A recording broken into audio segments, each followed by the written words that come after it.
하나님 말씀 보겠습니다. 로마서 12장 14절로 16절 말씀입니다. 로마서 12장 14절로 16절 말씀 우리 한 목소리로 같이 읽도록 하겠습니다. 14절 읽습니다. 시작. 너희를 박해하는 자를 축복하라. 축복하고 저주하지 말라. 즐거워하는 자들과 함께 즐거워하고 우는 자들과 함께 울라. 서로 마음을 같이하며 높은 데 마음을 두지 말고 도리어 낮은 데 처하며 스스로 지혜 있는 채 하지 말라. 아멘. 이 시간 또 귀한 우리 목사님 오셨습니다. 더불어 푸른 교회 담임으로 계신 목사님인데요. 우리 목회자 포럼에서는 미디에이터 목회자 포럼을 잘 알고 참여하신 분들은 잘 알고 있겠지만 아주 우리 포럼을 위해서 아주 열심히 헌신하고 계시고 또 더불어 푸른 교회뿐만 아니라 그 이전에 성남제일교회에서 사역하실 때도 청년 사역에 아주 뛰어난 능력을 발휘하셔서 또 하나님께서 귀하게 쓰시는 그런 목사님이십니다. 오늘 우리 교회 보내주시는데 크게 우리의 박수로 환영하겠습니다. 미디에이터 교회 그 설교하시는 분들께서 원체 쟁쟁하신데 저는 왜 저를 부르시나 고민이 많았습니다. 그러나 믿음으로 또 선포하고 가도록 하겠습니다. 아멘. 기도하겠습니다. 하나님 아버지 감사합니다. 오늘 우리가 함께 모여 예배할 수 있다는 것, 또 주님이 우리의 주인이라는 것, 또 하나님이 정말 이 땅의 주관자이시라는 것을 고백할 수 있는 이 예배의 주인공으로 서게 하심을 감사합니다. 우리를 통하여서 하나님께서 영광 받으실 텐데 또 우리가 예배드리는 이 모습을 통하여서 하나님께서 얼마나 또 흐뭇해 하실까, 정말 그런 우리 마음 가운데 설렘이 있습니다. 오늘 또 저는 부족하지만 하나님의 말씀은 위대한 줄 믿사오니 아버지 그 말씀을 통하여 하나님이 하나님 되어지고 또 예수 그리스도의 복음이 또 함께 공유되어질 수 있는 오늘 이 시간이 되게 하여 주시옵소서. 예수님의 이름으로 기도합니다. 아멘. 오늘 로마서 말씀을 가지고 우리는 진정한 공동체입니다 라는 제목으로 함께 말씀을 나누고자 합니다. 사실 우리 교회도 오늘 성찬식이 있었어요. 그래서 성찬 예식을 통하여서 함께 오늘 본문의 말씀이 동일한 본문의 말씀이었는데 내용은 조금 틀렸습니다만 내용은 조금 다르게 준비가 되었습니다. 사실 성찬이 이루어지고 성찬이 함께 행해진다라는 것은 그것은 곧 예수 그리스도 안에서 우리는 진정한 공동체입니다라는 것을 고백하는 거거든요. 근데 그 고백되어지는 그 성찬의 행위를 통하여서도 우리 마음 가운데에 아직도 이 진짜 하나됨으로 나아가는 것일까? 복음 안에서 우리가 진짜 하나됨으로 나아가는 것일까라는 의문들이 계속적으로 든다는 것이죠. 그래서 그 들고 있는 우리의 마음 가운데 찾아오는 그 의문들을 하나하나 좀 더 짚어보면서 그러면서 우리가 진짜 하나님 앞에 진짜 하나된 공동체로 나아가는 그러한 그 이론이 되어질 수 있는 오늘 그 출발점이 조금이라도 되어질 수 있는 이 말씀이 되기를 소망하면서 말씀 준비했습니다. 우리 미디에이터 교회도 사실 그러한 분들이 함께 모여야 됩니다. 뭐냐면 내가 아니면 이 미디에이터 교회는 존재할 수 없다. 이게요, 내가 주인이다, 내가 모든 것을 다 관할하고자 한다라는 것이 아니라 나의 달란트 하나하나, 나의 존재 하나하나가 이곳에 존재해야만이 또 더 풍성한 은혜를 나눌 수 있는 사람들이 함께하여서 그리하여서 그들과 함께 진정한 믿음의 공동체를 만들어갈 수 있고 세워갈 수 있다라는 그러한 마음들을 가지고 이 자리에 함께 있어야 된다는 것이죠. 기능적으로 모이는 것도 아니고요. 그리고 뭔가 능력이 있어서 함께 모이는 것이 아니고 예수 그리스도의 복음 안에서 하나됨으로 나아갈 수 있는 그러한 교회 공동체의 이론이 되어진다면 그것은 말 그대로 진짜 공동체가 되어질 수 있는 거죠. 그분들이 하나 둘씩 함께 뭉쳐 있잖아요. 그러면 그 모습 보고 부러워서 또 다른 분들이 붙습니다. 또 그곳에서 진짜 복음에 대한 갈급함이 있고 갈망이 있다 보면, 그러다 보면 이 미디에이터 정신이 그 사람들의 마음 가운데, 우리 성도들의 마음 가운데 내재되고, 그 내재된 것이 단순히 내재됨으로만 있는 것이 아니라 실천으로, 행동으로 옮겨진다는 것이죠. 그 마음을 꿈꾸고 항상 소망하면서 달려나아가는 것이 교회라고 저는 생각합니다. 교회는 그래서요, 언뜻 보면 공간이 대단히 중요할 것 같은데, 그래서 또 공간이 그렇게 중요하지도 않아요. 또 언뜻 보면은 또 교회가 사람이 막 중요할 것 같은데 또 그렇지도 않은 게 있어요. 바로 무엇이냐면 예수 그리스도가 주인되냐 주인되지 않느냐가 진짜 먼저 중요하기 때문에 그래요. 그 하나됨의, 그 예수 그리스도 중심의 그 마음을 가지고 하나됨으로 나아가고자 하는 그런 분들이 모여 있다면 진짜 이 미디에이터 교회는, 또는 한국 교회는 진짜 진정한 공동체가 되어질 수 있다고 확신합니다. 사실 학문적으로 대단한 성과를 이룬 어떤 노 교수님께서 이런 말씀을 하셨거든요. 뭐냐면, 제가 공부한 것을 세상에 다 그대로 실현해 낼 수만 있다면 세상은 지상천국이 되었을 것입니다. 그런데 안타까운 것은 그것이 불가능하다는 거예요. 학문과 삶이 일치되는 것 참 쉽지 않다라는 것을 고백하는 것을 봤습니다. 날이 가면 갈수록, 시간이 지나면 지날수록 훨씬 더 좋은 상황 가운데에서 환경과 여건들이 다 변할 줄 알았는데, 본인이 공부하고 본인이 세워놨던 그 학문들이 세상을 바꾸는 것이 쉽지 않았다는 거예요.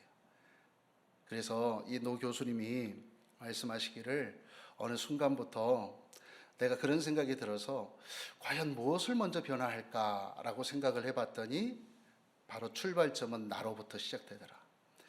내가 일어났던, 공부하면서 뭔가 세워놨던 그러한 이론들과 또 그러한 세상의 학문들을 내 스스로를 뒤바꿀 수 있도록 적용을 하기 시작을 하다 보니까, 그러다 보니 내 주변이 변하고 내 환경과 여건들이 변하더라.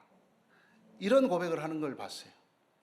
여러분, 그렇습니다. 사실 우리는 이 땅에서 복음이라는 것을 받아들이고 또 성령이라는 것이 나의 일생의 전부다, 예수 그리스도가 전부다라고 고백은 하지만, 그러나 그것이 아는 것으로만 그치고 실천되고 내재되어 있지 않고 내가 변화되지 않으면, 이 체질화되지 않으면, 그러면 어느 누구도 변화시킬 수 없다라는 거예요. 그런 의미에서 보면 오늘 로마서의 말씀이 우리에게 좀 시사해 주는 바가 좀 있습니다. 왜냐하면 이 로마서의 말씀을 보면 크게 두 단락으로 좀 나눌 수 있어요. 1장부터 11장까지가 하나님의 구원 계획이 어떤 거냐라는 것을 좀 상세히 설명하고 있습니다. 세상이 아닌 그리스도 예수 안에서 믿음으로 성취하는 것과, 그리고 위대한 섭리의 교리, 이 교리를 자세하게 다루고 있는 것이 바로 이 로마서 1장에서부터 11장까지의 말씀이거든요. 그리고 로마서의 후반부로 접어드는 말씀이 오늘 이 12장에 있는 말씀부터 이제 후반부로 접어드는데, 그렇다면 그러한 교리를 어떻게 우리 생활에서 적용할 것이냐, 현장의 문제를 다루고 있는 부분들이 바로 이 로마서 12장부터 시작되어지는 겁니다. 그래서 오늘 본문이 속해 있는 이 로마서 12장이 그러한 면들에서는 상당히 중요한 의미가 있는 거죠. 로마서가 왜 이러한 구성으로 쓰여졌는가는 어찌 보면 당시 로마 교회의 상황을 좀 지켜볼 필요가 있어요. 살펴볼 필요가 있습니다. 로마 교회의 상황을 살펴보면 지금 현재 이 현대의 교회들과 별반 다르지 않다라는 것을 알 수 있거든요. 당시 로마 교회 상황이 만만치 않았어요. 사도 바울이 있었던 초대 교회 시대에 이 로마 지역의 그 교회에서 가장 심각한 문제 중 하나가 무엇이었냐면 바로 교회 내에서 갈등과 분쟁이었습니다. 갈등과 분쟁이 그때도 있었어요. 지금도 보면은 교회 내에 갈등과 분쟁이 없다고 할 수가 없겠죠. 그 갈등과 분쟁이 존재한다는 것은 결국은 진정한 공동체로 나아가고 있는 과정 중에 있든지, 아니면은 완전히 남남이 되든지 진정한 공동체 되기를 거부한 것이든지 둘 중 하나겠지만요. 이 로마 교회에서는 민족적으로 보면은 두 부류가 있거든요. 그 한 부류가 어떤 부류냐, 유대 그리스도인들이 있었고, 그리고 이방인 그리스도인들이 있었어요. 그래서 유대인 그리스도인과 이방인 그리스도인들은 상당히 한 교회에 머물러 있었으면서도 전혀 이질적이고 다른 존재를 갖고 있었습니다. 그래서 이 유대인 그리스도인들은 대단히 선민의식이 대단했어요. 그래서 우리는 정말 하나님으로부터 특별히 택함받은 백성이다라는 생각들이 있었고, 이상하게 이방인 그리스도인들은 이 유대인 그리스도인들 앞에서 서면은 어깨가 움츠러들었다고 합니다. 왜냐하면 자신들의 마음 가운데에도 이방인인 우리가 아무리 예수 그리스도를 믿어서 그리스도인이 됐지만, 그러나 그 그리스도인이 된 우리라고 할지라도 이미 선민의식에 가득 찼던 그 유대 그리스도인들 앞에 보면은 자신들은 복음 밖에 있는 듯한 느낌들이 암암리에 이게 존재하게 되어 있다는 거예요. 그래서 그러한 것들을 깨트리고 부수고 유대인 그리스도인이든 이방인 그리스도인이든 누구든 간에 예수 그리스도의 복음 안에서 하나 되어지면서 나아간다면 그것은 곧 하나님께서 가장 원하시는 모습이고, 그리고 예수 그리스도께서 가장 원하시는 교회의 모습이다. 이런 부분들을 드러냈으면 좋았을 건데 로마 교회에는 그렇지 않았다는 거예요. 로마 교회에 하나의 큰 문제가 생겼는데 바로 뭐냐면, 당시 로마 황제가 유대 그리스도인들을 로마에서 추방해 버리는 겁니다. 너희들 나가라. 그들 가운데는 그래서 일부는 고린도로 가서 바울을 만났어요. 그래서 그 중에는 이 바울을 만나서 브리스가와 아굴라도 그 인원 중에 하나였습니다. 사도행전 18장 2절의 말씀에 보면 나와 있는 부분인데 우리 함께 볼까요? 아굴라라 하는 본도에서 난 유대인 한 사람을 만나니 글라우디오가 모든 유대인을 명하여 로마에서 떠나라 한 고로 그가 그 안에 브리스길라와 함께 이달리아로부터 새로운지라 바울이 그들에게 감해 그랬어요. 그러니까 이러한 이렇게 쫓겨남을 당한 당시 유대 그리스도인들이 상당히 많았습니다. 그러다 보니 황당한 상황들이 이제 연출이 되는 거죠.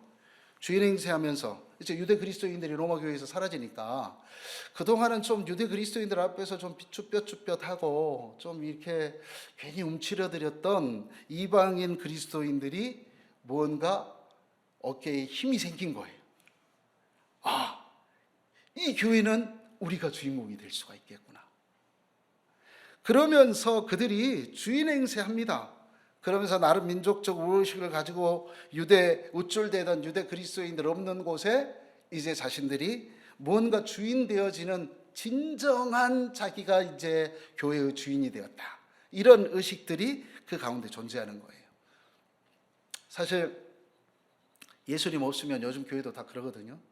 예수님 없으면 우리 안에 주님의 그 길대로, 주님께서 원하시는 길대로 살아가고자 하는 그 마음 조금이라도 벗어나면 우리가 교회의 주인 행세합니다. 우리 각자가 어찌 보면 교회의 주인 행세를 떠나서 나 스스로에도 내 삶도 내 것이다 생각하면서 그렇게 우리도 주인 행세하는 모습들이 우리 가운데 존재할 수 있는 거예요. 그래서 이 이방인 그리스도인들이 어떻게 하냐면 이전의 것들을 좀 더 모른 척합니다. 그리고 새롭게 규칙들을 세워요. 로마 교회 규칙을 세우고 자신들의 색깔들로 교회를 운영을 합니다. 그리고 천년만년 자신들만 신앙생활을 할 줄 알고 그렇게 뭔가 새로운 방향으로 가보려고 운영을 하는데 딱 5년 만에 일이 생겼네요. 뭐냐면 이들을 추방했던 황제가 사망합니다. 그리고 네로 황제가 즉위합니다. 우리도 네로 황제는 좀 알죠? 네로 황제가 즉위하면서 무슨 일이 벌어졌냐면 그 추방했던 그 모든 것들을 무효화시키는 거예요. 그러니까 이제 우리를 쫓아냈던 황제가 죽었다 생각하니까 모두가 다 유대 그리스도인들이 다시 이제 로마로 갈까? 로마로 움직이자. 다시 이사 가자. 이런 이제 생각들을 하는 거예요. 그래도 쉽지 않죠. 5년이 길다면 긴 세월이에요. 어느 누구에게는 짧은 세월일 수도 있겠지만 그래도 그 5년 동안 어느 곳에 가서 자기 정착하고 안착하고 그곳에서 뭔가 새로운 그런 일들을 행하고 있던 사람들에게 다시 로마로 들어간다라는 것, 이거 돌아간다는 것 쉽지 않은 거예요.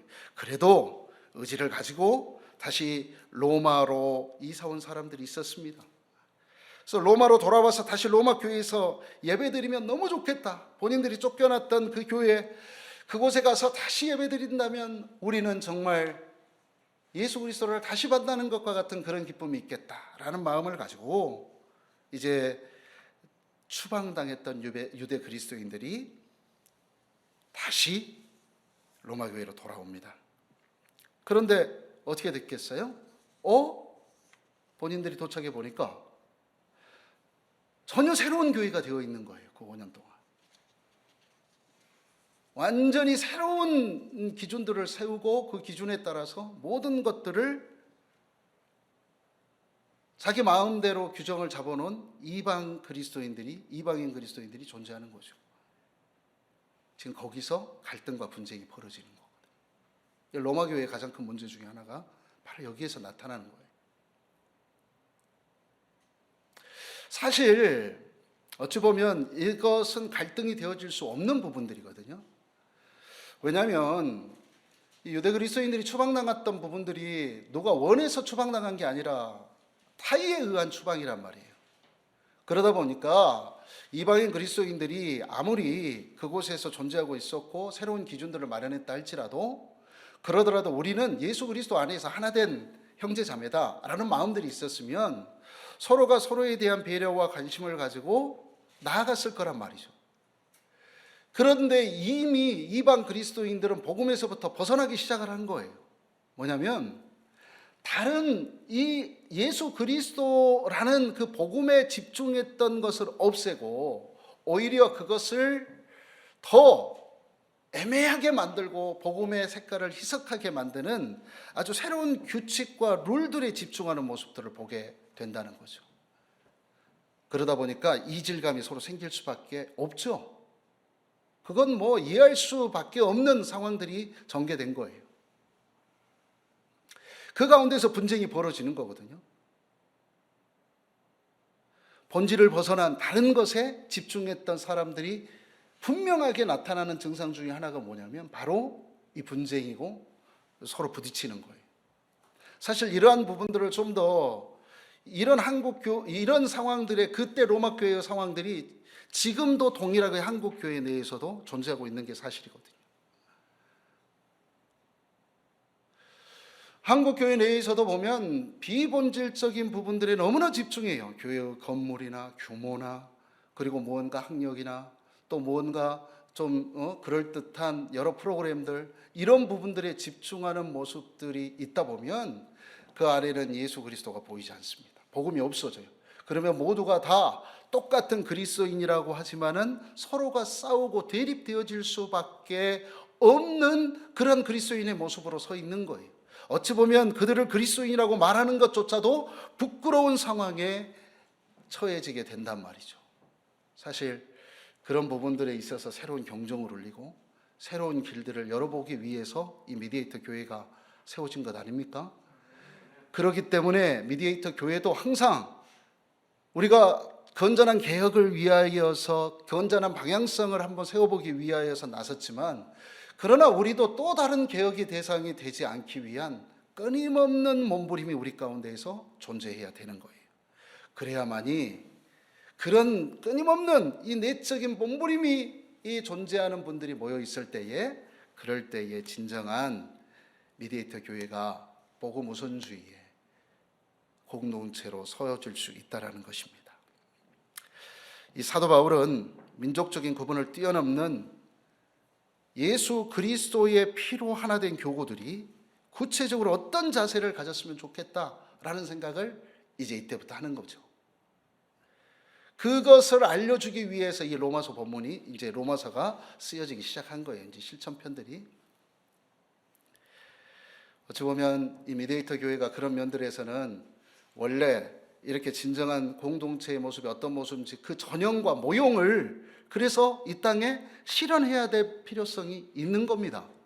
왜냐하면 본질이 아닌 다른 것들에 집중하는 한국교회의 기존의 이 질서에 새로운 경종을 울리고 주님께서 원하시는 그 길들을 걸어가고자 한다면 그 모습이 어떤 모습인지를 우리가 함께 진정한 공동체를 만들어내면서 시범적으로 보여주는 그 시범 케이스들이 우리가 되어야 되기 때문에 그래요. 그런 면들에서 오늘 사도 바울은 우리에게 해주신 말씀을 가지고 우리가 함께 나아가고자 하는데, 그 첫 번째의 모습이었어요. 이 모습이 첫 번째 원하는 모습이 바로 이 모습입니다. 진정한 교회 공동체가 되기 위해서는 첫 번째로 악을 선으로 갚는 성도들이 많아져야 되는 거예요. 악을 선으로 갚는 성도들. 오늘 본문 로마서 12장 14절의 말씀 함께 봅시다. 함께 합니다. 시작. 너희를 박해하는 자를 축복하라. 축복하고 저주하지 말라. 아멘. 우리 최 장로님 말씀에 의하면 제가 한 번씩 최 장로님의 말투를 따라하거든요. 너무 힘들어요.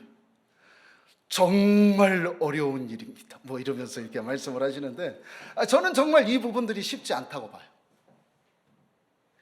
복음의 박해자는 이 교회 밖에서 있을 때에 얼마나 우리를 힘들게 하고 어렵게 하겠어요. 이 로마 교회 당시에 거주지를 이주시켜 버리는 행위까지 했단 말이에요. 그리고 복음 자체에 대해서 접하지 못하게 하려고 가진 수단과 방법을 가했던 그들에게 뭐라고 말합니까? 그들을 축복하라는 거예요. 축복하고 저주하지 말라. 악을 선으로 갚아라. 이 말과 다를 바가 없는 말씀이거든요. 사실 이 말씀은 교회 밖에서 교회를 공동체를 힘들게 하는 것도 있지만, 또 이걸 우리 내부에서 적용을 해보다 보면 혹여라도 우리 이 공동체 안에서 나를 불편하게 하고 힘들게 만드는 사람이 없을 수 없어요. 오늘 17절의 말씀, 로마서 오늘 12장의 14, 15, 16절의 말씀인데, 그 뒤에 17절의 말씀에는 이런 말씀이 있거든요. 아무에게도 악을 악으로 갚지 말고 모든 사람 앞에서 선한 일을 도모하라 그랬어요. 사실 미디에이터 정신이 바로 여기 이 말씀에 대단히 중요하게 적용되어 있다고 봐요. 내 마음 좀 불편하게 만들고 힘들게 하는 사람들이 우리 교회뿐만 아니라 혹여라도 내가 속해 있는 사회에 속해 있고 직장에 속해 있고 학교에 속해 있고 가정에 있는 그 어떤 한 일원이 나를 정말 힘들게 하고 불편하게 만들고 나를 박해하고 내가 나를 억압하는 상황 속에 있다 할지라도 그 사람을 원망하지 말고 그 사람에게 선으로 악을 이길 수 있는 준비를 해 나가는 것, 그것이 진짜 지금 이 시대에 우리에게 원하는 또 다른 하나님의 메시지라는 것입니다. 오히려 그 사람을 위해서 더 적극적인 행위를 하기를 하나님이 원하십니다. 그냥 박해하는 자를 축복하고 저주하지 말라, 이 말씀에는요 더 적극적인 행위를 하라고 말하고 있어요. 거기에 무엇이 있느냐? 기도라는 것이 있다는 거예요. 나를 좀 그만 박해하기를 바래가 아니라, 나를 박해한 사람을 내가 원망하지 하는 것으로 그치는 것이 아니라 오히려 그 사람을 원망하지 않고 그 사람을 위해서 축복을 원하는, 하나님께서 복을 주시기를 원하는 기도를 하는 거예요. 대단히 능동적인 변화를 우리에게 요구하고 있는 거거든요.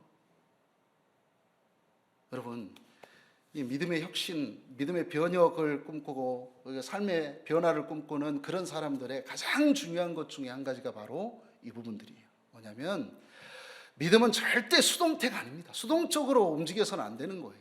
오히려 더 능동적으로 내가 무언가 더 알아보고, 내가 무언가 더 변해보고, 내가 무언가 더 바꿔보고 하려고 하는 그러한 능동적인 행위가 수반되어야 되고, 그 노력이 수반되어야 되는데, 바로 오늘 말씀은 그런 우리의 모습들을 원하고 있다는 거예요. 그래서 그냥 가만히 앉아서 그 사람 박해하지 말기를, 나를 좀 힘들게 하지 말기를, 그리고 저 사람 그냥 나와 좀 부딪히지 않았으면 좋겠다, 이런 것으로만 그치는 것이 아니라 오히려 그런 사람에게 적극적인 복을 기원하는, 복을 바라는 그런 기도를 하라, 이 말이에요. 원망하지 않는 것으로 멈추는 것이 아니라, 그에게 분노를 쏟아내지 않는 것으로 멈추는 것이 아니라, 이런 수동적인 자세가 아니라 보다 더 우리의 삶에서 그를 위하여서 기도하고 노력하는 거예요. 이게 바로 뭐냐? 체화시키는 작업입니다. 이 미디에이터 정신 가운데 제일 중요한 또 단어 중에 하나는 저는 이 체화라고 보거든요. 이 체화가 바로 그런 부분들이에요. 뭐냐면 아는 것으로 그치는 것이 아니라 그것이 곧 나의 삶이 되고 일상이 되고 나의 능동적인 삶의 변혁을 꿈꾸는 것으로 나의 관점이나 방식이 뒤바뀌는 거예요. 이게 바로 아주 습관과 같이 익숙한 가운데에서 익숙해지지 않으면 불가능한 것이 바로 이 체화시키는 거예요. 이 체화시키는 것이 무엇으로 나타나야 됩니까? 그렇다면 상대방을 원수를 위하여서 축복하고 저주하지 않고 기도하고 더 능동적으로 그에게 다가가는 것, 이게 바로 사랑이라고 우리가 표현하는 거예요.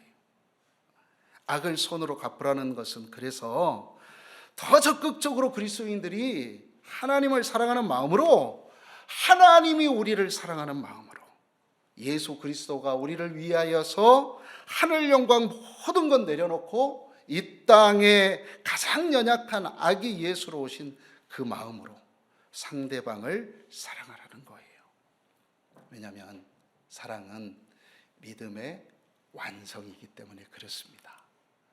이 사랑이 없이 우리가 믿음을 논할 수가 없다, 이 말이에요. 베드로후서 1장 5절에서 7절의 말씀인데 우리 함께 보겠습니다. 함께 합니다. 시작. 그러므로 너희가 더욱 힘써 너희 믿음의 덕의 지식을, 지식의 절제를, 절제의 인내를, 인내의 경건을, 경건의 형제 우애를, 형제 우애의 사랑을 더하라. 아멘.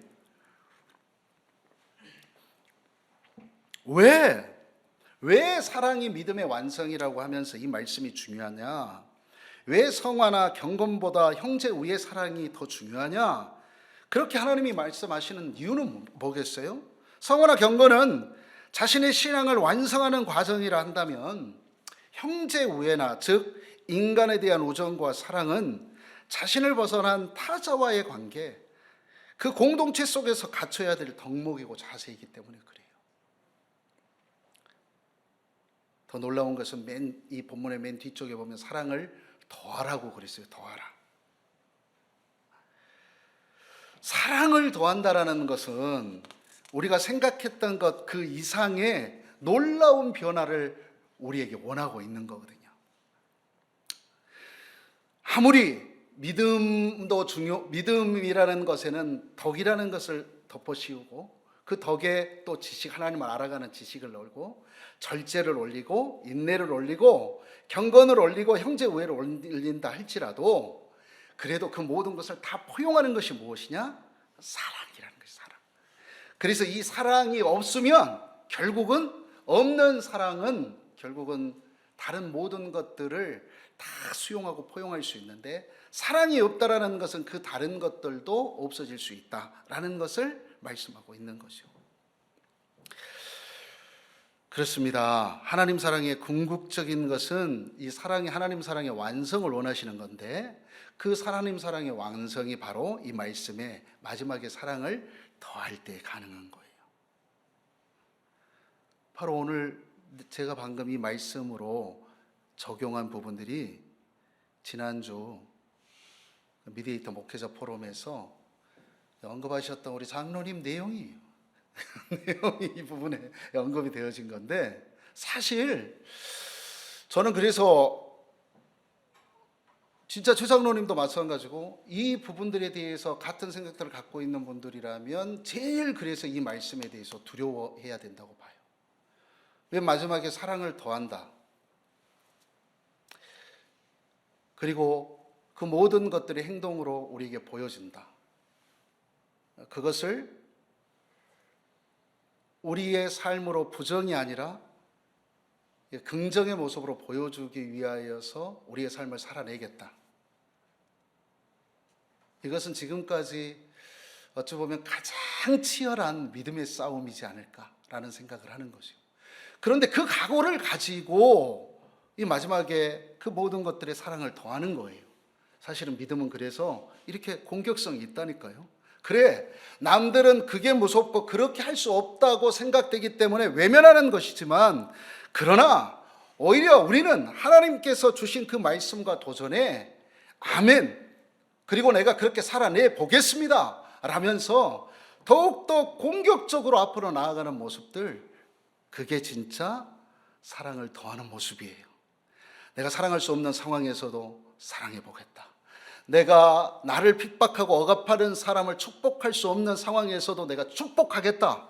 그런 마음을 품고 달려나가는 것이 진짜 하나님께서 우리에게 원하시는 모습 중에 하나라는 겁니다. 그런 끊임없이 체화하는 작업들을 펼치고, 그리고 그 믿음이 사랑으로 온전히 다 덮어지고 현장화되어질 수 있는 삶들을 살아내고자 몸부림치는 사람들이 있는 공동체라면 그 공동체는 진짜 공동체겠죠. 진정한 공동체는 천국 공동체, 복음 공동체 아니겠습니까? 그러면 거기에서 진짜 복음을 경험하는 거예요. 오늘 두 번째로 오늘 본문에서 진정한 공동체를 위한 하나님께서 우리에게 명하시는 말씀 중에 하나는 공감 능력을 가지라는 거예요. 공감 능력.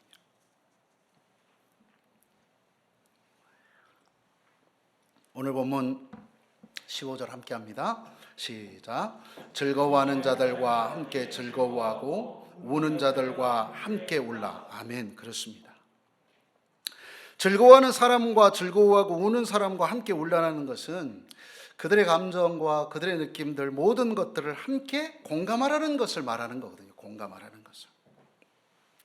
이 공감은 절대 남의 감정, 의견, 주장에 대해서 자기도 그렇다고 느끼는 거예요. 그리고 인정해 주는 거예요. 공감이라고 하는 것이 그냥 말로만 그래가 아니라 같이 즐거울 때에 같은 감정을 느끼는 거고, 그리고 같이 슬프고 울 때에 같이 울고 슬퍼하는 거예요. 그냥 내 마음에 어떠한 것들이 그냥 이 감정들의 움직임대로 가는 것이 진짜 공감이 아니라, 내 마음과 상대방의 마음이 내 마음을 상대방에게 알아달라 하는 것이 공감이 아니고, 상대방의 그 감정을 내가 인정해주고 있는 그대로 받아들이는 것, 그게 진짜 공감이거든요. 이 공감은 그래서 오늘 본문의 15절에 보면은 함께 즐거워하고 함께 울라. 여기서 말하는 이 함께라는 단어와 아주 잘 어울립니다. 남의 감정, 의견, 주장에 대해서 함께 경험하고 느끼는 거예요. 제가 항상 어딜 가면, 그리고 제가 항상 힘들고 좀 어려울 때마다 제 마음 가운데에 떠오르는 한 분의 품이 있거든요. 그러면 이제 하나님 품, 예수 그리스도의 품, 어머니의 품, 아버지의 품, 이렇게 생각할 수 있는데 절대 그렇지 않아요. 저는 정대성 장로님이라는 분의 품을 항상 제가 떠올리고 있어요. 사실 저는 부모님이 일찍 돌아가셨거든요. 아버지가 초등학교 5학년 때 돌아가시고 어머니가 고3 때 돌아가셨어요.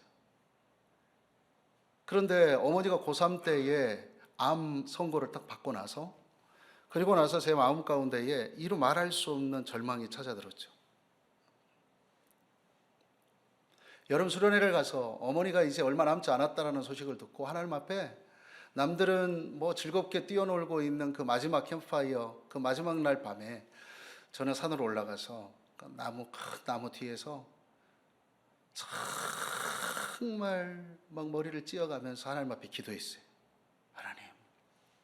하나님, 우리 어머니 좀 살려주세요. 아니, 아버지도 데려가시고 이제 어머니까지 데려가시면 제가 어떻게 삽니까? 이러면서 그렇게 절망하고 있는데, 그런데 이제 그 수련회를 격려하러 교회 장로님들께서 올라오시면서 항상 저를 유심히 잘 지켜보시고 잘 이끌어 주셨던 그 정대승 장로님이 계세요. 그 장로님이 저를 찾으러 거기까지 올라오신 거예요. 장건이 어디 갔냐 그러면서.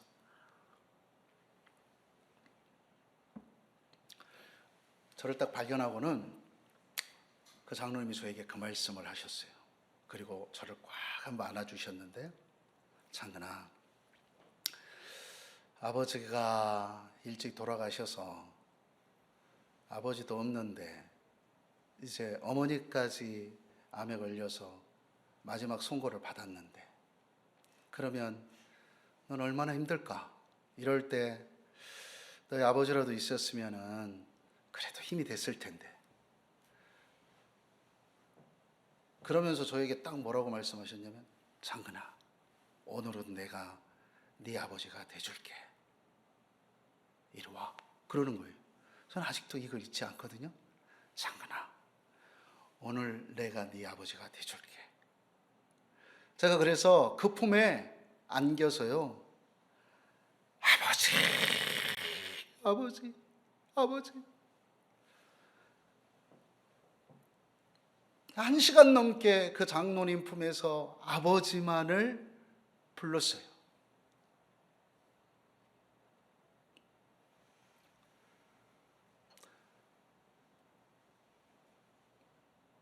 제가 다른 것은 한 게 없었죠. 그런데 언제나 힘들 때마다, 그리고 언제나 이게 좀 차가워지는 겨울이 될 때마다 사람이 그리울 때 제일 먼저 떠오르는 품이 그 품이에요. 어머니는 돌아가셨어요. 그럼에도 불구하고 그 장로님의 품에 안겨서 있었던 그 1시간 좀 넘은 그 시간이 어찌 보면 제가 하나님에 대한 원망과 그 하나님에 대한 분노조차도 다 녹여버리는 거였어요.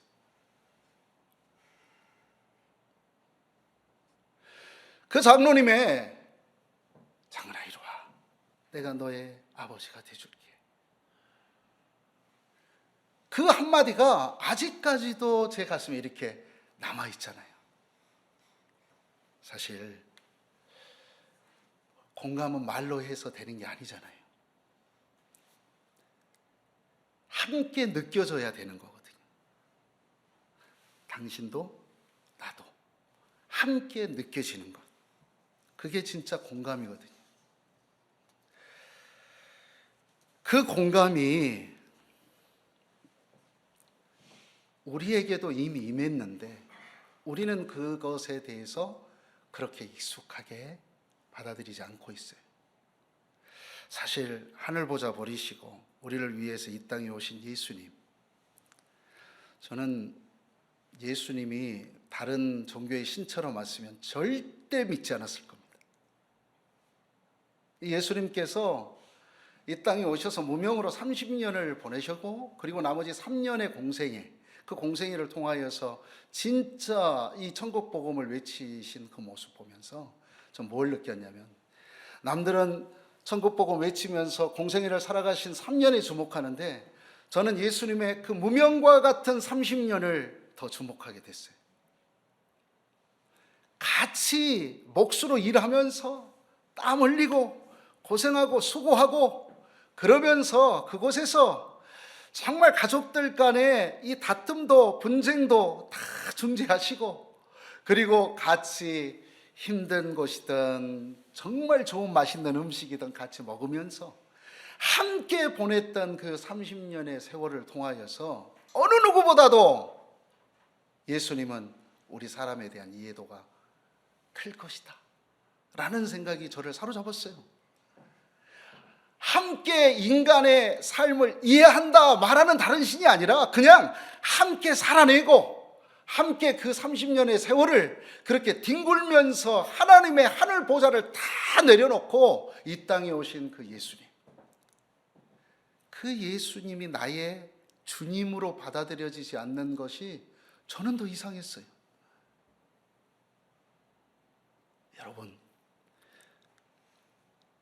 우리가 함께 공감하는 능력이 있었으면 좋겠습니다. 오늘 이 본문에서 함께 즐거워하고 함께 울어라 이렇게 얘기를 했지만, 그러나 그 복음의 중심에 예수 그리스도와 같은 그 마음이 없다면, 그렇다면 우리도 함께 공감하고 있고 함께하고 있다라고 말할 수 없는 거예요. 예수님의 그 십자가, 모든 그 결정체가 그 십자가로 집중될 수밖에 없었던 것도, 당시에는 이 십자가형이 가장 처참한 형 아니었습니까? 가장 극악무도한 범죄를 저지른 사람만이 그 십자가형을 당한단 말이에요. 나중에는 이 십자가형이 얼마나, 이건 아무리 사람을 죽이고 잘못된 일을 했다 할지라도 이 형 자체를 유지하는 것이 너무나도 끔찍하다. 그래서 이 십자가형이 공식적으로 없어졌어요. 그 정도로 끔찍한 형을 기꺼이 당하신 분이 예수님이신데, 그 예수님이 우리에게 오셔서 이 30년의 무명 생활 동안, 그 기간 동안에 우리를 누구보다도 이해하고 바라봐 주고 계셨던 거죠. 거기에 진짜 완벽한 공동체 일원으로 어떻게 살아가야 될지를 말해주고 있는 거죠. 우리 교회가 세워지고 자리매김하기 위하여서는 우리 주님과 같은 마음이 필요합니다. 때로는 무명과 같이 어느 누가 알아주지 않아도 그래도 그곳에서 자기의 역할들을 충실히 감당하시는 거예요. 그 30년의 시간들이 쌓였을 때에 예수님께서 선포하시는 복음은 진짜 고아와 과부의 마음을 헤아리고 다 이해해 주시는 그 자체의 말씀이었어요. 나의 가족이 죽었을 때에 그가 서글퍼하고 울고 울으면서 나의 가족이 살아나기를 바라는 그 마음, 그래서 죽은 자도 살리신 분이 예수님이세요. 우리 미디에이터 교회도 사실 누리는 사람들보다는 좀 더 이렇게 무명의 삶들을 살아내면서 함께 저 사람이 어떤 생각을 가지고 있고 어떤 마음을 갖고 있는지 공감하는 일들에 충실할 수 있는 분들이 더 많아질 수 있기를 바랍니다. 아멘. 그러면 교회는 됩니다. 저는 그렇게 봅니다. 여러분, 우리 더불어 푸른 교회는요, 저희 집에서 가족들이 개척을 했어요. 거실에서 시작을 했어요. 거실에서. 청년 사역 뭐 엄청나게 해봤자 결국은 제가 용기 있게 뭐라고 말했냐면은 어느 누구도 따라오지 마라 이 말이에요. 우리 가족만 개척하겠다. 일주일도 안 돼서 후회했어요. 제가 왜 그런 말을 했을까? 이 입이 문제다. 그렇지. 하나님께서 입 조심하라고 그렇게 말해도 나는 또 이걸 문제다 이렇게 생각하면서 이게 정말 보통 일이 아니었어요. 그런데 그 교회가 이제 4년이 좀 넘어가서 이제는 그래도 교회를 이전할 때에 또 모였다가 또 일부가 어디로 사라졌다가 또 그러면 다시 모였다가, 교회가 거실에서 하니까 계속 옮겼을 거 아니에요. 교회 집에서 거실에서 했다가 판교로 옮겼다가, 판교에서 사무실을 누가 내주셨거든요. 그래서 그 사무실에서, 판교 사무실에서 회사 사무실에서 예배를 또 드리다가, 그러다가 또 경기도 광주로 가서 또 교회 공간을 마련하고, 그럴 때 또 일부 사라졌다가 또 광주에서 성남으로 또 이전할 때에 또 사라졌다가 뭐 이렇게 정처 없이 해서 지금 자리에 있으면서도, 그런데 묵묵하게 정말 그 교회를 위하여서 묵묵하게 기도하고 계시는 분들이 있고 그 자리에서 섬기시는 분들이 있거든요. 그래서 그 과정 가운을 거치면서 더불어 푸른 교회가 우리 가족으로만 함께 시작하는 교회가 아니라 이제는 그래도 45명, 50명 이렇게 되는 교회가 됐어요. 근데 젊은 친구들이 꽤 됩니다. 그래서 이번 주 성탄절 때에 제가 유아 세례 줍니다. 2명이나 줍니다. 그래서 그런데 그것에 있는다고 해서 제가요 뭐 이렇게 안 움직이냐, 그게 아니에요. 저도 이런 메시지를 준비하고 했으면 저도 같이 움직여야 되는 거잖아요. 그래서 제가 함께 섬겨야 되고 청소해야 되고 옮겨야 되고 뭐 해야 되는다 자리에 절대 빠지지 않습니다. 우리 부목사님도 계시거든요. 협동 목사님도 있거든요. 그래도 담임 목사가 그래도 말이야 위신을 지켜야 된대. 그래서 그딴 거 어디 저기다 저 길거리에다 버리세요. 그러면서 제가 가장 많이 움직입니다. 제가 가장 옮겨요. 같이 함께 하고.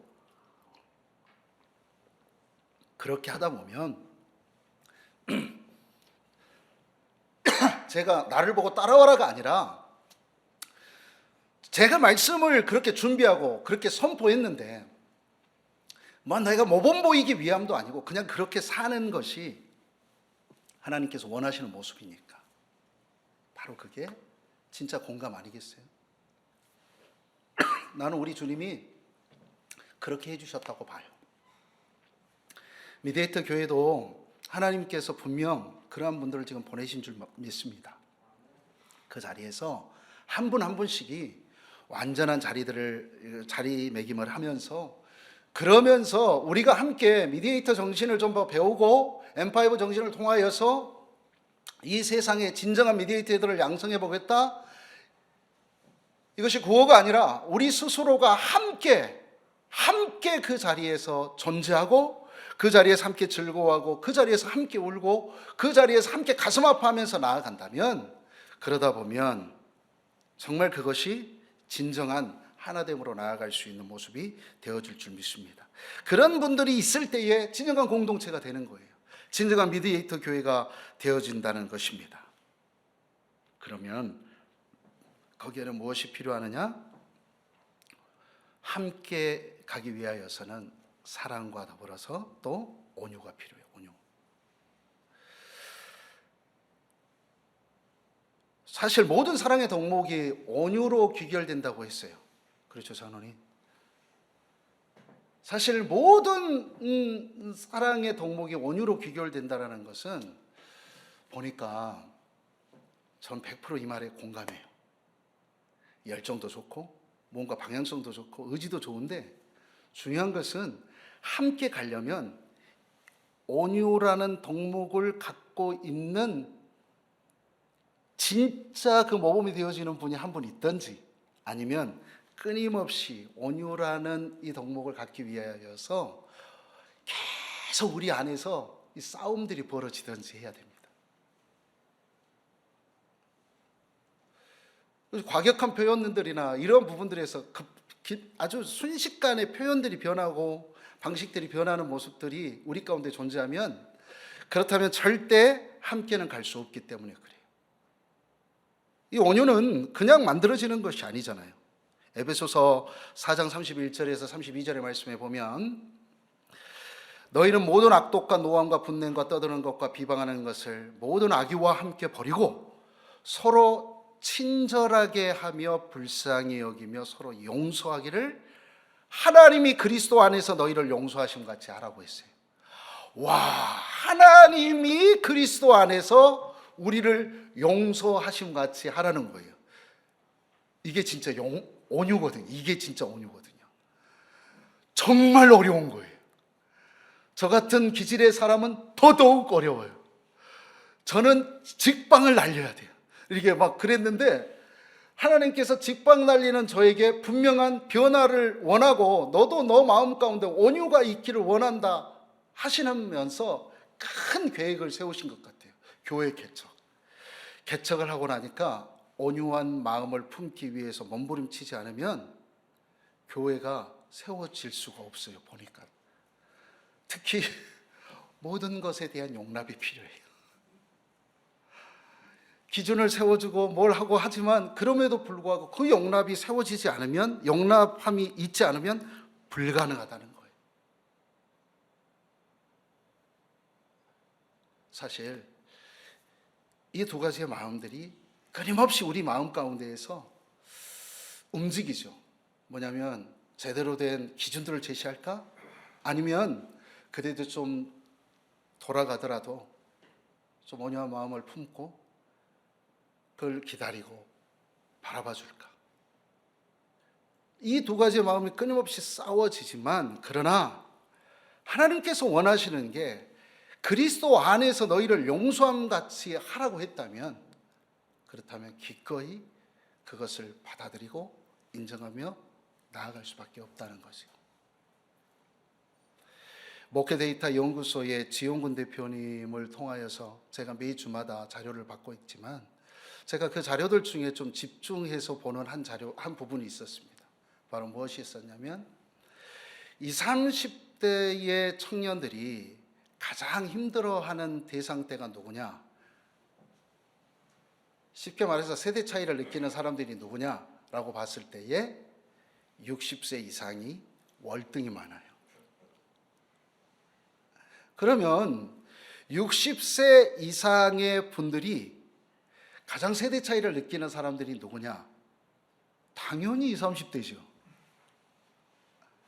그래서 아버지와 아들의 문제거든요. 사실 아버지와 딸의 문제이고 어머니와 아들의 문제요, 어머니와 딸의 문제거든요. 이 부모와 자녀 간의 괴리감이 어마어마하다는 것이 맞거든요. 그런데 이 문제를 해결하기 위해서 아무리 서로가 노력을 해도 불가능하다는 거예요. 그걸 20, 30대는 인정하고 있다는 거예요. 60세 이상 되는 부모님 세대는 그래도 그 세대 차이에 문제가 있어도 그 문제를 극복할 수 있을 거야 라고 생각하는 분들이 상당한 퍼센티지가 되는데 20, 30대는 뭐라고 생각하냐면 No! 불가능하다! 라고 생각한다는 거예요. 아무리 한쪽에서는 가능하다고 하지만 한쪽에서 불가능하다고 하면 그건 불가능한 거거든요. 그래서 이 가운데에 정말 이런 불가능함을 가능하게 만드는 데 중요한 것이 무엇이 있겠냐? 여기 온유함이 필요한 거예요. 이건 우리가 이론으로 가능한 것이 아니라 하나님께서 우리에게 명하신 것이 바로 하나님이 그리스도 안에서 우리를 용서하신 것 같이 우리가 자녀를 바라보고 자녀들도 부모님을 바라본다면 그러한 마음들이 계속 존재한다면 말할 수 없이 극과 극으로 치닫고 있는 그 관계가 하나됨으로 나아갈 수 있는 거거든요. 여기에 성령이 임하는 겁니다. 바로 이 사이에 성령이 말할 수 없는 신비한 일들이 벌어지는 거예요. 그 일들이 벌어질 때에 바로 하나님이 우리에게 이전에 보지 못하고 경험하지 못한 것들을 경험하게 하시는 것이고, 그래서 우리는 그것을 부흥이라는 말을 표현하는 거예요. 숫자적인 부흥이 아닙니다. 우리의 영적이고 내적인 삶들의 삶이 뒤바뀌고 변화되는 거예요. 사랑하는 여러분, 이런 분들이 함께 존재한다면, 이런 마음들을 가지고 함께 나아간다면, 그렇다면 우리는 진정한 믿음의 공동체로 세워질 수 있는 출발선에 서 있다는 거죠. 저는 항상 이 부분들에 대한 도전이 있습니다. 체화, 온유, 사랑, 실천, 이러한 일들을 기꺼이 감당하면서 나아갈 때에 우리 미디에이터 교회는 진정한 공동체의 교회로 함께 나아갈 수 있는 모든 준비가 완료된 줄 믿습니다. 그러면 거기서부터 다시 시작하는 거고 다시 출발하는 겁니다. 그 일들에 우리 모두가 함께 나아갈 수 있기를 간절히 소망합니다. 아멘. 그 마음을 가지고 우리가 이 찬양을 함께 고백하기를 원하는데요. 근데 이런 마음이 참 쉽지 않아요. 아버지 하나님께서 주시는 마음이 있을 때만이 가능하거든요. 그래서 항상 저는 그런 결단과 마음을 가지고 우리가 정말 가사 하나하나 좀 생각하면서 그러면서 달려나갈 수 있기를 간절히 소망합니다. 그런 마음으로 이 찬양이 우리의 고백이 되어질 수 있기를 바랍니다.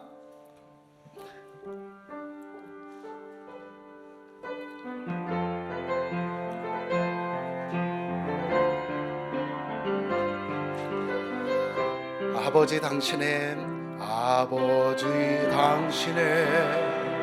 마음이 있는 곳에 나의 마음이 있기를 원해요. 아버지 당신의 눈물이 고인 곳에 나의 눈물이 고이길 원해요. 원해요. 아버지 당신이 바라보는 영혼에게 나의 두 눈이 향하길 원해요. 아버지 당신이 울고 있는 어두운 땅에 나의 두 발이 향하길 원해요. 나의 마음이 아버지의 마음 알아. 내 모든 뜻 아버지의 뜻이 될 수 있기를 나의 온 몸이 아버지의 마음 알아. 내 모든 삶 당신의 삶 되기를. 아버지 당신의 마음이 있는 곳에 나의 마음이 있기를 원해요. 아버지 당신의 눈물이 고인 곳에 나의 눈물이 고이길 원해요. 아버지 당신이 바라보는 영혼에게 나의 두 눈이 향하길 원해요. 아버지 당신이 울고 있는 어두운 땅에 나의 두 발이 향하길 원해요. 나의 마음이 아버지의 마음 알아. 내 모든 뜻 아버지의 뜻이 될 수 있기를 나의 온 몸이 아버지의 마음 알아. 내 모든 삶 당신의 삶 되기를. 우리 가슴에 손을 얹고 우리가 다시 한번 하나님 앞에 결단합시다. 우리 미디에이터 교회가 진정한 하나님께서 원하시는 진정한 교회 공동체가 되기 위하여서 나는 어떤 모습으로 서야 될 것인지, 정말 악을 악으로 갚지 않고 오히려 선으로 갚고 정말 상대방을 위하여서 함께 기도하고 정말 섬기고 사랑으로 모든 것을 덮을 수 있는 그러한 주의 백성 되게 하여 주시옵소서. 말이 아니라 행동으로 실천으로 달려나아갈 수 있는 그런 주의 백성이 될 수 있도록 하나님이여 도와주시옵소서. 아버지여, 내가 그러한 삶을 살아가기를 체화하며 달려갈 수 있도록 하나님이여 도와주시옵소서. 아버지여, 그런 일들이 정말 나의 삶에서 기꺼이 이루어질 수 있도록 하나님 도와주시옵소서. 이 마음을 가지고 이 시간 함께 하나님 앞에 주여 부르짖고 나아갑니다. 기도하겠습니다. 주여,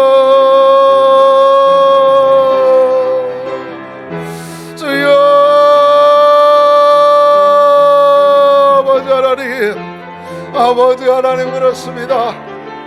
아버지 하나님이여, 내가 정말 아버지 우리의 삶에 있어 우리의 생각들에 있어서 아버지의 마음 가운데 있어서 모든 것들이 주님 앞에 그러한 모습들이 진짜가 되어지고 실체가 되어질 수 있도록 하나님 도와주시옵소서.